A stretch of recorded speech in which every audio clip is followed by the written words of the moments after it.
Hello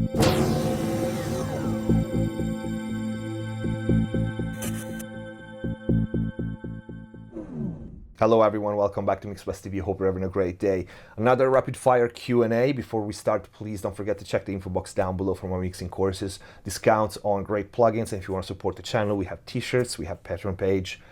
Constantinus Random Voltages asks, starting mixing, what you have to consider first, kick, bass, and what's the ideal levels to help the rest of the elements in the mix breathe, view levels, LUFS, what's the ideal for the final print to send to the master engineer. Okay, so this goes back to the gain staging. Let's talk about the final mix print to send to master. That's important, it's a basic concept. I answered this question before, but it's okay to repeat it. It doesn't matter. Okay, so the final print of your mix, whether especially if you are completely 100% in the box, if your mix peaks at -18 or -1 and you send it to master, it makes no difference. The master engineer, I wouldn't care. Any other master engineer would not care. This goes back to the noise floor thing that we talked about in another video. We used to print high, we used to record at high levels because noise floor was a problem back then with tapes, with noisy gear, with consoles and all that. Today, noise problem is not a problem. Today, clipping is not a problem almost, unless you don't know anything about recording and you're clipping your converters on the way in.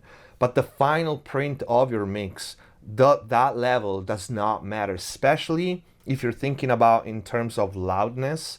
That it has nothing to do with it. You could peak at -1 or -18, it doesn't make no difference. If you could pick a -0.01 and it would make no difference because the master engineer is going to just turn it down or turn it up if it's too low.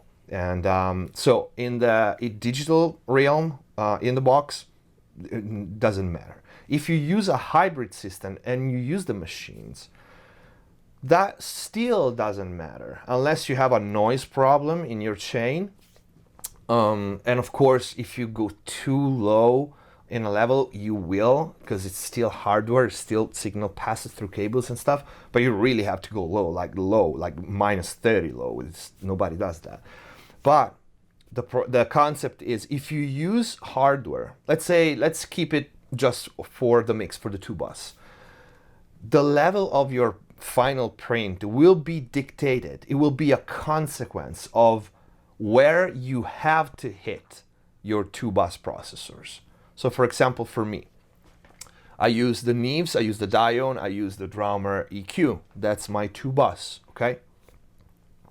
I have to hit my Neves, which come first, at a specific level. They have a sweet spot, okay?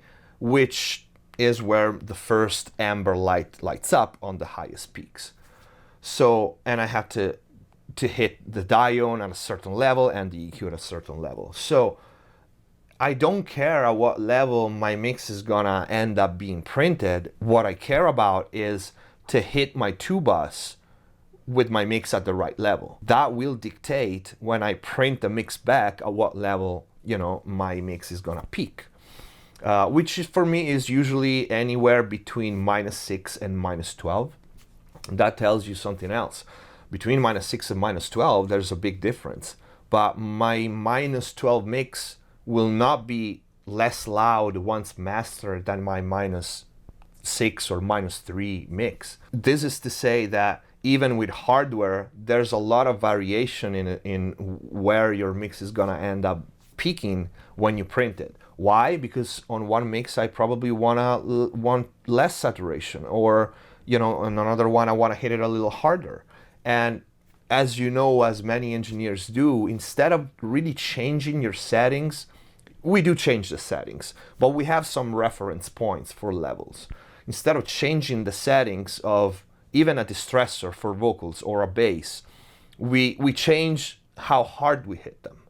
Okay, that's why, in my other video, why we need 4 distressors, because I don't like to touch my threshold, my output gain, and sometimes not even the ratio and attack and release. I just hit that machine harder, hotter, or lower in level to get the result that I want instead of changing the settings. Same for the mix.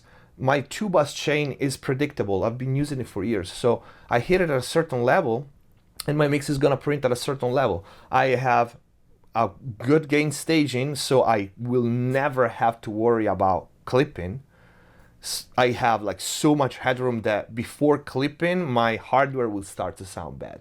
That's why gain staging is so important.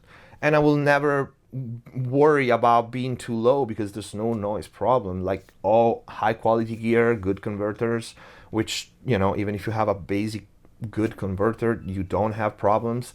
So don't worry about that. As for starting the mix with what, everybody starts with something different. And again, it goes back to doing gain staging first. So that's your starting point anyway. But that's gain staging. That comes before mixing. So let's say, for example, I personally start my mix with drums. So for me, it's usually drums, kick and bass. I set those and then I go on with the rest. And I leave vocals for last because the vocals is like the element that I feel more, I don't know, confident in mixing. So I don't have problems. Like I know I'm gonna make it sound dope.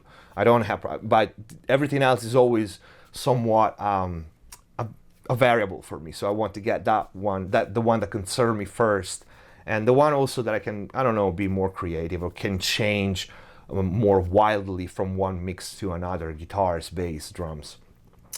But I always start with drums. Sometimes, like once every 10 mixes, I start with vocals because maybe it's a ballad, because the vocals catches my attention, whatever.